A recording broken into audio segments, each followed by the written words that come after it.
Altitude Infra, podcast à la vitesse des idées. Victor Denouvion, bonjour, vous êtes le président de Haute-Garonne Numérique. On est aujourd'hui 5 octobre sur les universités du très haut débit à Toulouse.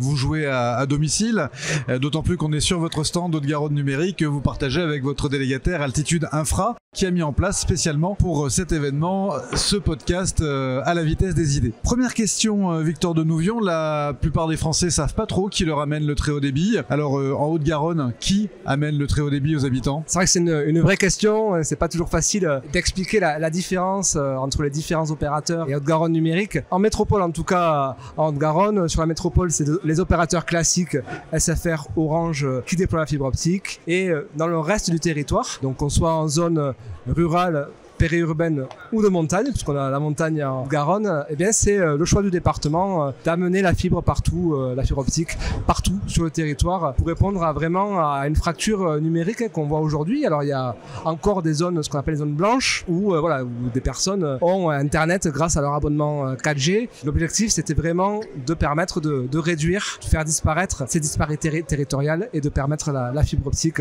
pour tous où qu'on habite. Donc vous intervenez partout, sauf dans la métropole toulousaine.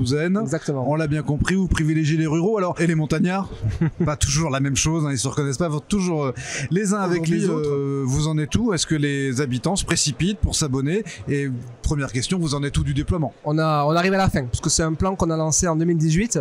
On s'est donné 4 ans pour déployer la fibre optique. On est aujourd'hui, on a 280 000 prises à réaliser, à déployer, 280 000 foyers, si on peut les appeler ainsi, et on en est à 90%. Donc on en est vraiment à la fin de ce déploiement. Ça représente à peu près 255 000 prises déployées. Et c'est vrai qu'on a perçu une impatience, notamment avec le confinement où les usages personnels ou professionnels ont explosé. Ouais.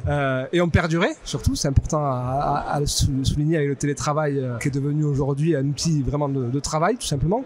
Et c'est vrai qu'on perçoit l'impatience de nos usagers au Garonnais, mais je pense que c'est pas propre à la Haute-Garonne.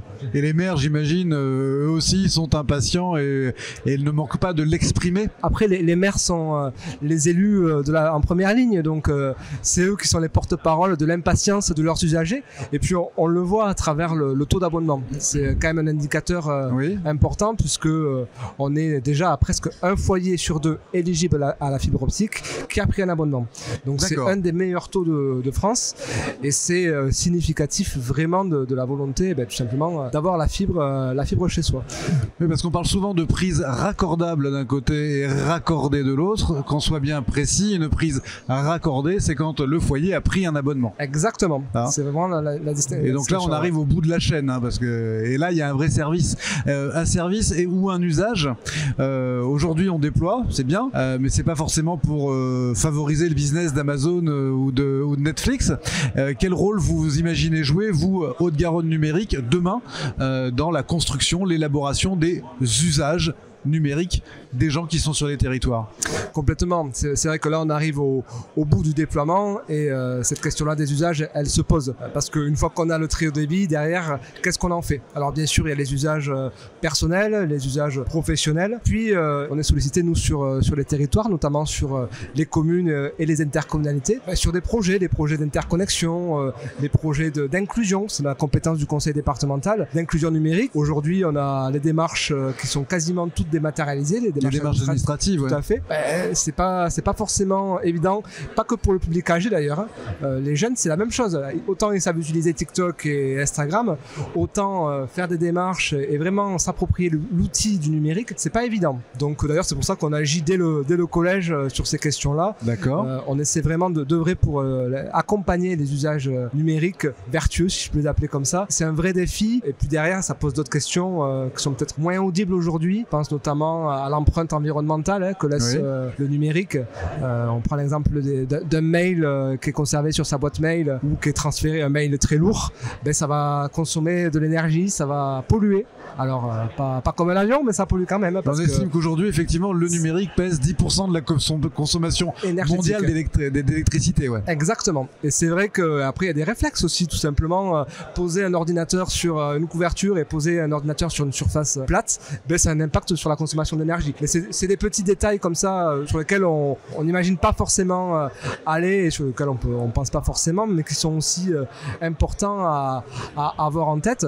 Et puis dernier point sur lequel on est beaucoup sollicité nous par les élus, les maires notamment, c'est sur les enjeux de cybersécurité. Ouais. On a vu il y a quelques exemples récents, je pense notamment à un hôpital qui s'est fait pirater toutes ses données avec une demande de rançon. Oui, tout à fait. On estime à peu près à une attaque toutes les 11 secondes dans le monde. C'est absolument énorme. Et c'est vrai que vous demandez à un maire si il est en capacité de réouvrir sa mairie si sa mairie brûle. Je suis pas sûr qu'il puisse aujourd'hui vous répondre.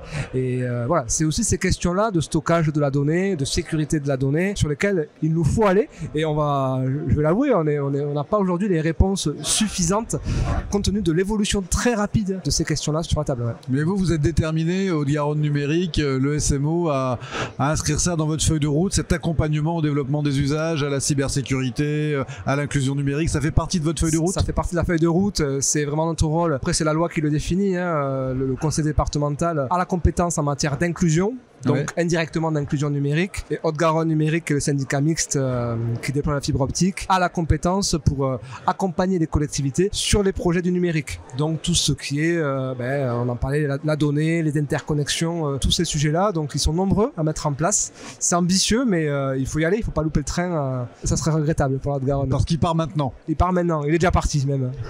Victor Denouvion, on arrive au terme de cette entrevue. La règle veut, le gimmick de À la vitesse des idées, c'est de vous demander votre idée, ce qu'il faut faire maintenant pour réussir la transformation numérique de notre bon pays, la France. C'est quoi votre idée? Mon idée, qui est partagée par les élus locaux, en tout cas de la Garonne, elle est double. Elle est double, c'est presque plus qu'une idée, c'est une revendication qu'on porte. On a déjà eu l'occasion d'en parler avec le nouveau ministre il y a quelques semaines. C'est à la fois la nécessité, on le voit, d'un fonds pour répondre aux questions, notamment d'enfouissement. On parlait de la résilience des réseaux, c'est une question qui est vraiment importante pour, une fois qu'on a installé la fibre optique, qu'est-ce qu'on en fait derrière et quelle pérennité pour ces réseaux-là. Comment on les maintient en cas de tempête, s'ils sont aériens, ils vont tomber, enfin, d'accord. Donc ce fonds est à notre sens indispensable et il ne peut pas être décorrélé de notre volonté de service universel du très haut débit, puisqu'avant vous savez qu'existait le service universel des télécoms, qui permettait, qui obligeait finalement l'opérateur classique à raccorder au quel que soit le coût ou la complexité du raccordement, c'était un droit. Exactement, c'était un droit et ça n'existe plus. Moi, j'ai eu un cas personnel où j'ai aménagé dans un logement neuf et il n'y avait ni cuivre ni fibre optique. Donc pendant quelques mois, je n'ai pas eu de très haut débit. Bon, ça s'est résolu, mais c'est une vraie question aujourd'hui qu'il faut anticiper. Et c'est vrai que sur des logements neufs ou sur demain des tempêtes comme on parlait tout à l'heure, cette question de l'accès obligatoire au très haut débit pour tous, elle doit se poser et elle doit être inscrite dans la loi à travers ce service universel du très haut débit. Donc voilà, deux souhaits, mais qui sont complémentaires et qui sont essentiels, je le crois. Victor Denouvion, merci beaucoup et à bientôt. Merci à vous, à très bientôt. Podcast à retrouver sur altitudeinfra.fr.